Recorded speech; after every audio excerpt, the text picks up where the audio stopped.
I'm Shira Bergbauer, and you're listening to an excerpt from the Stethoscope To Swaddles podcast. Interestingly, for me, at the 6-year-old mark is when I actually do recall living with my grandmother and my grandpa. But actually, when I was an infant, I had failure to thrive, and my maternal grandparents actually did take care of me for a while. But I don't remember that. But it's interesting to me because I always had this very, very close bond to my maternal grandparents because while I wasn't aware of what was happening, I still had that attachment to them, and they had taken such amazing care of me. My grandmother really helped me learn how to walk, and I still always remember one of her closest friends who they used to massage me as an infant, and they would like try to help me just like move my joints. When she would see me as a teenager, she always like would have tears in her eyes because she remembered the infant that I was, and my grandmother really, really working to like help me like grow. I just have the fondest memories of my childhood. And while there are some traumatic events in my childhood, like when it comes to attachment, I feel like I was able to attach in a way that supported my own growth as an individual.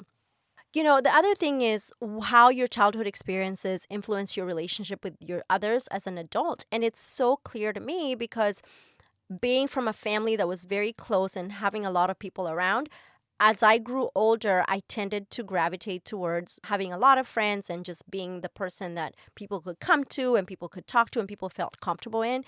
And also just being that like nurturer and caregiver and mirroring what I had seen my grandmother do for other people outside of our family. It's very interesting also how we discipline our children is very much associated with how we made sense of our own discipline as we were being raised by our parents.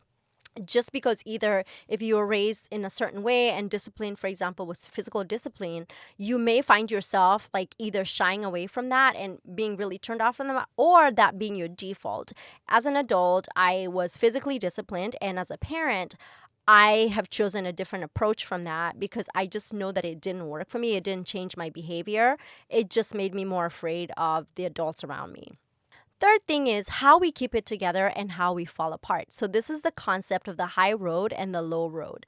When the parent-child relationship triggers a parent's unresolved issues, this is really a time of reckoning for you to reflect on where that disconnect is coming in from internal processes. So you have really the opportunity to heal and stop being controlled by emotions from the past, intruding on your present experience with your child. This for me has been so like soul opening for me because my current therapist has a PhD in attachment, and she's really, really, really helped me be in touch with my inner child and really not be triggered by things that impacted me as a child that show up in my own marriage and in my own parenting.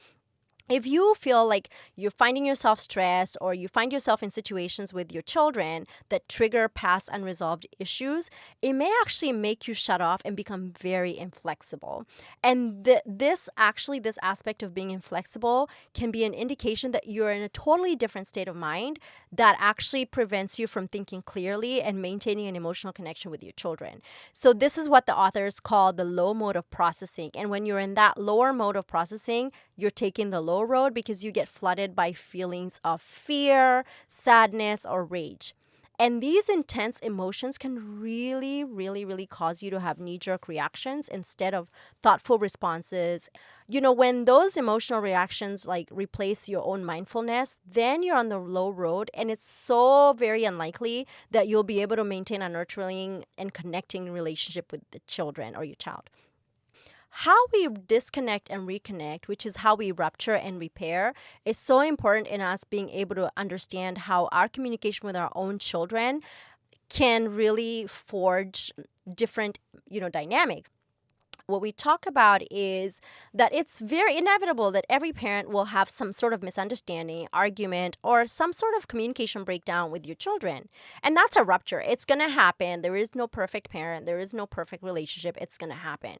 But what is important for us is to be in tune with the fact that we need to be able to understand our own behavior and emotions and how they may have contributed to the rupture in order for us to start the repair process. So whenever we have ruptures with our children and our partners and we don't repair, there's an increased sense of disconnection between us as parents and our children.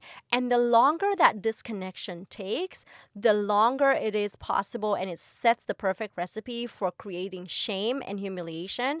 And that is such toxic environment for a child's growing sense of self. And so it is imperative that we take responsibility and we try to make a timely reconnection with our kids when we have a rupture, because there are so many different ways that disconnection will happen, and the authors actually describe 4 different ones. And one is oscillating disconnection, where you vacillate between connecting and disconnecting and connecting. And then there's benign rupture, limit setting rupture. It's going to happen where, like, your child doesn't want to get in the car. You have set a limit. It's going to happen.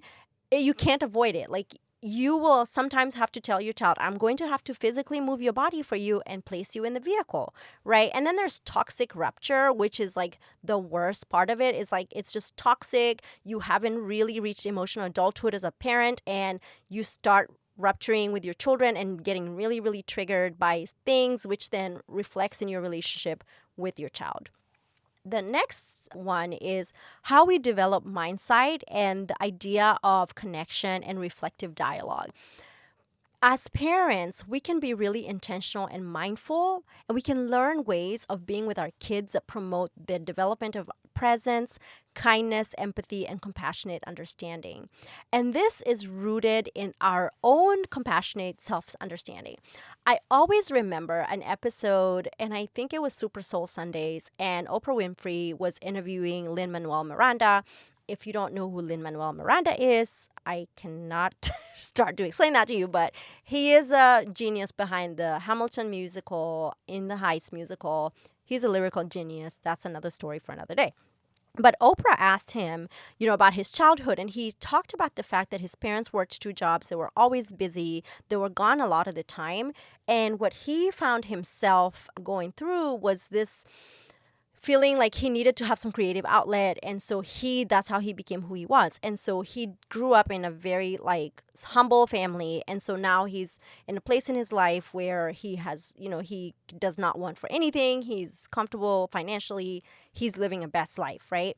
And so Oprah said to him, what gift can you give your children, because you have everything? And his response has always stayed with me, because he said the biggest gift he can give his children is empathy. Because when we can teach our children empathy and we can have our own empathy, we don't have to self-flagellate when we are successful in life. We can still relate to the pain of other people, even though we ourselves are not going through the pain. We can really see the discomfort in somebody else's life without necessarily feeling like, oh, I have to be in that experience to really know what that person feels. Just going forward, if you can just keep that in the back of your mind, like empathy for yourself, empathy for other people is such a good tool for us to bring along the parenting journey, because it really helps us be able to reflect on the struggles of other people. The other thing that the authors talk about in this book is mindsight, and that is the ability to perceive the internal experience of another person and make sense of that imagined experience. It enables us to offer compassionate responses that reflect our understanding and concerns. I just recently had a conversation with my 3-year-old daughter, and she just said to me, she goes, Mama, did you know that there are people who don't have a house and a place to sleep? And so I said, oh, how do you know? And she said, so she had been driving somewhere with the nanny, and they saw some people living under a bridge. And she says, yeah, they must get really cold at night and, when it rains. And I said, that's right. And she said, I wonder how we can help them. And her idea was just so sweet and so innocent. And she was like, I think we can find them work to do, and then we can give them money, and then they can buy a house.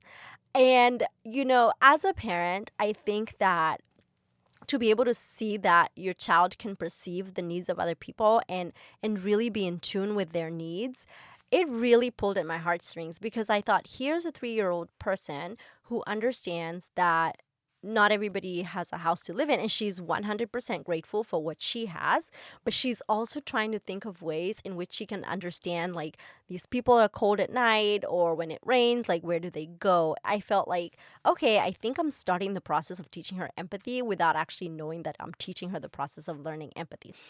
Being able to just give that compassionate response, and also being able to have reflective conversations in which we can really look inside and understand how we are showing up and how we can respond to the people who are speaking to us, and be really in tune with their needs, and really how we can be supportive of them. I'm Shira Bergbauer, and you're listening to an excerpt from the Stethoscope To Swaddles podcast.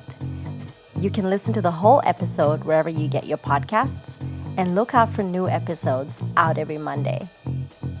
You're doing a great job, Mama. I'll see you next week. Bye now.